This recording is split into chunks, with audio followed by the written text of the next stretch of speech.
আর পর্দার আড়ালের যে বোন আছেন, আমি আপনার লজ্জা কামনা করি, আমি আপনার শরম কামনা করি।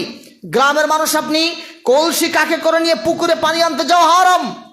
মনে রাখা জরুরি, আপনার স্বামীকে বলুন, আপনার স্বামী যদি আপনাকে কাজের দোহাই দেয়, আপনার স্বামীর বাড়িতে থেকে রান্নাকে বন্ধ করে দিন, অসুবিধা নেই। অথবা আপনার ছেলেকে বলুন, কিন্তু আপনি কাঁধে করে নিয়ে আপনি পানি নিয়ে আসবেন বেপর্দা বেহায়া অবস্থায়। মনে রাখা জরুরি, আপনার জন্য জাহান্নাম নিশ্চিত। আপনার স্বামীকে আপনি দায়ুস বানাচ্ছেন। প্রয়োজনে কলের পানি দিয়ে ভাত রান্না করুন, ভাতের কালার নষ্ট হোক, অসুবিধা নেই। এতে খেয়ে তৃপ্তি না পেলেও জান্নাত আছে। কলের পানি দিয়ে ভাত রান্না করে খেয়ে যদি ভাতের কালার নষ্ট হয়ে যায়, তবুও তৃপ্তি আছে, জান্নাত নিশ্চিত। পুকুরে পানি রান্না করতে হবে রান্না সুন্দর করার জন্য। যদি বেপর্দা বেহায়া অবস্থা হয়ে যায়, মনে রাখা জরুরি, খাবার খেয়ে যদি নিজেকে তৃপ্তিতে রেখে দেন, কিয়ামতের মাঠে এই তৃপ্তি আপনাকে বিপদের কারণ হয়ে দাঁড়াবে। অতএব গ্রামের মহিলা, আপনি আপনার অবশ্যই জরুরি দায়িত্ব পড়ে যায়, পর্দায় চলা জরুরি। আপনি গ্রামের মানুষ, গ্রামের মহিলা, 2 জন 3 জন একসাথে বসে গীবত করা থেকে বন্ধ করুন। নিজের স্বামীর ব্যাপারে গীবত চর্চাকে বন্ধ করুন। নিজের স্বামীর দুর্বলতা নিয়ে 2 জন 3 জন 4 জন মহিলা একসাথে গল্প করা থেকে দূরে থাকুন। মনে রাখবেন, আল্লাহ তাআলা বলছেন, আল ইয়াউমা নাখতিমু আলা আফওয়াহিহিম ওয়া তুকাল্লিমুনা আইদিহিম ওয়া তাশহাদু আরজুলুহুম বিমা কানু ইয়াকসিবুন। কিয়ামতের মাঠে আপনার জিহ্বা কথা বলবে, কিয়ামতের মাঠে আপনার হাত কথা বলবে, আপনার অঙ্গ প্রত্যঙ্গ কথা বলবে।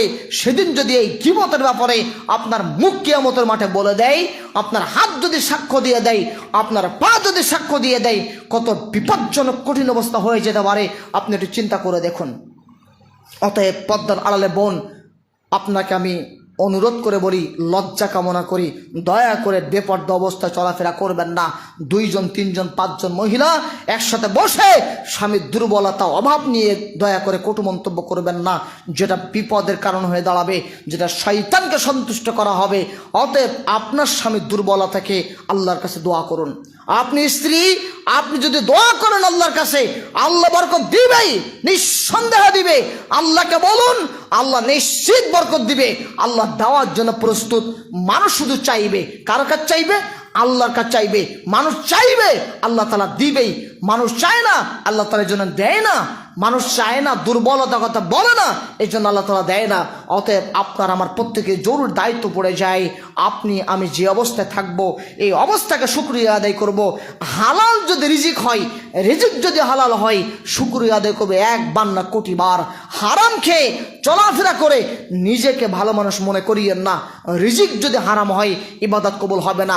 আরে হারাম রিজিক নিয়ে কোটি টাকার সম্পদ তৈরি করবেন, হারাম রিজিক দিয়ে লাখ লাখ টাকা সম্পদ তৈরি করবেন, সম্পদের ভাগিদার স্ত্রী হবে, সন্তান হবে, পরিবার পরিজন হবে, কিন্তু কিয়ামতের মাঠে পাপের ভাগিদার স্ত্রী হবে না, পাপের ভাগিদার সন্তান হবে না, পাপের ভাগিদার আপনার আত্মীয় স্বজন হবে না।